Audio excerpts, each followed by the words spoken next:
Hey everyone, it's Ben Hardy here, and in today's I'm going to be reviewing the BMW X5 Silver Edition. This is basically just an off-road X5, but it's also a limited edition. Before we get in this video, I want to give a huge shout out and thank you to the BMW Pleasant Grove for giving me some time with this X5. I'll include a link to their website in the description down below. If you have any questions or need any help, just ask for Brendan. Also include a link to my car buying guide. Let's get into it.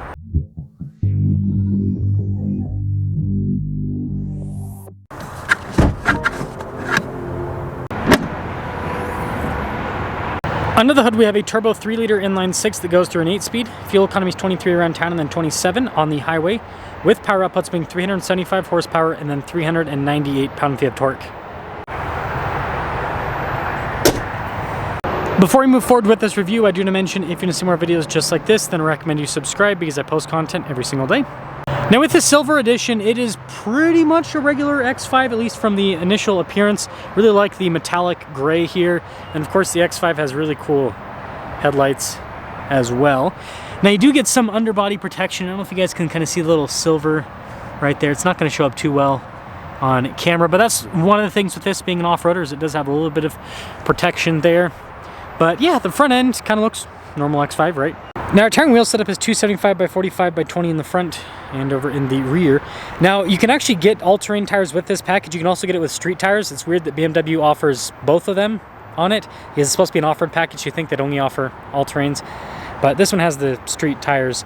And then it does have air suspension that can adjust a little bit higher than a normal X5. This one's slightly raised, as you can see with the suspension, so nothing crazy, but it does have a little bit more clearance. And then it does have a roof rack setup. It's in the trunk of this particular X5, but it also adds to kind of like the off-roader look with it.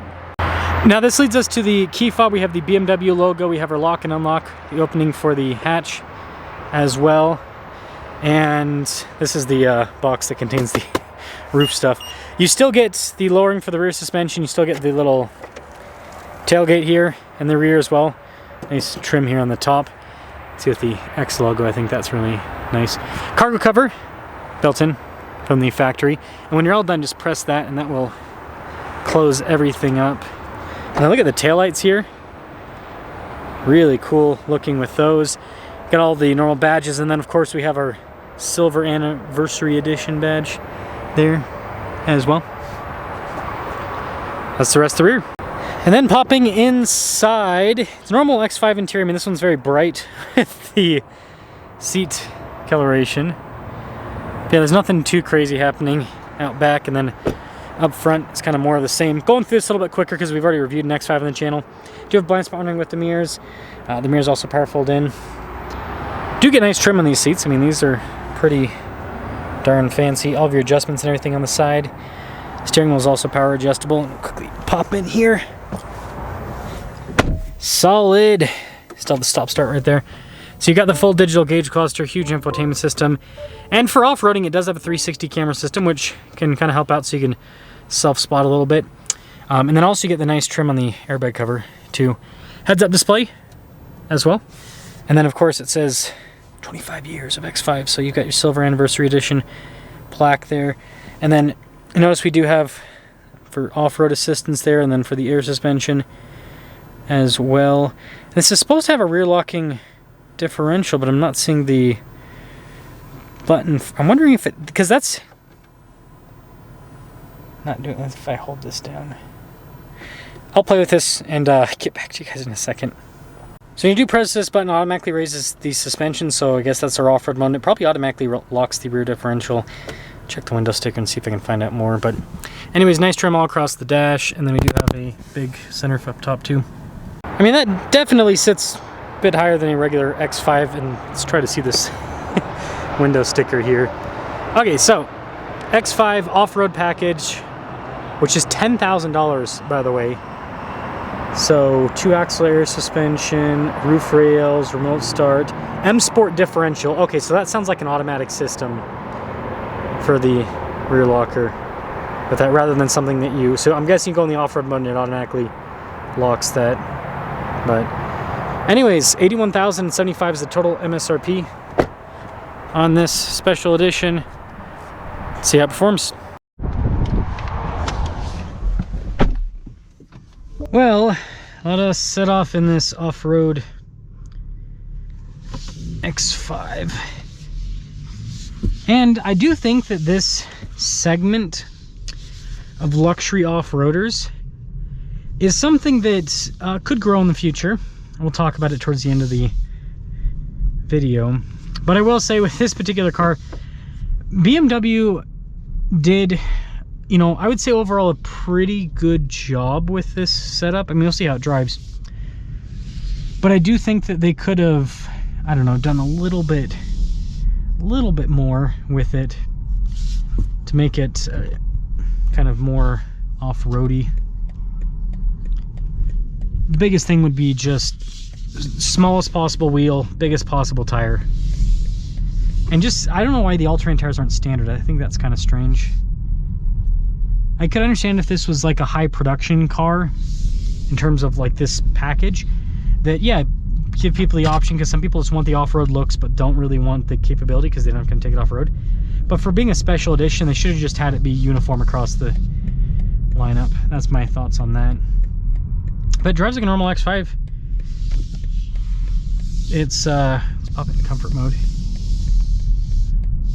Lower the suspension. It's comfortable. Having that air suspension helps out with the on-road dampening. It's quiet too, for the most part.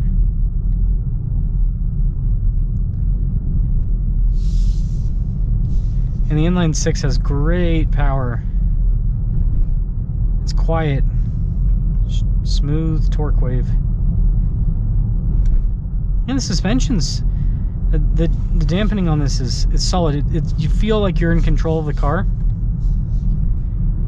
and it soaks everything up pretty darn well.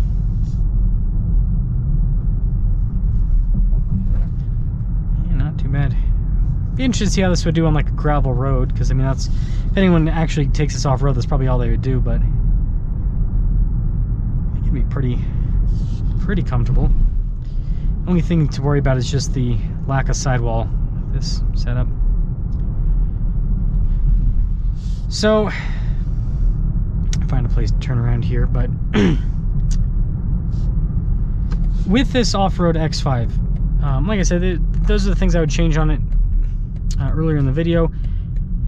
In terms of luxury off-roaders, I do think that this is a segment that could do really well, but I think that automakers keep kind of botching it slightly, and so there's a lot of growth potential in this segment.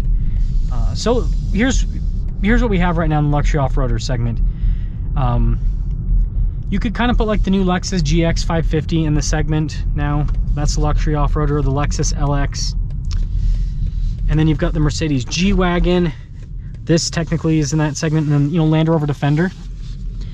So what they all do well is, well, they're luxury cars, and I think they do the luxury, I think all those do the luxury car thing pretty darn well in terms of the features they offer, the comfort and everything.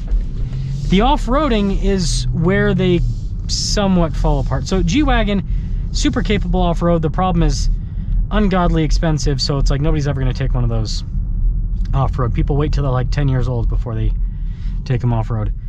But the other ones, they have different concessions. So Land Rover, the concession they have with the Defender is they decided to make that car with very large brakes, so you can't fit a lot of tire underneath the car because you have to put bigger wheels on it. The Lexus has the stupid Lexus styling, either the LX or the GX, so you lose approach angle and departure angle quite a bit with their styling. So you can fit tires underneath those cars, but the front end gets in the way constantly.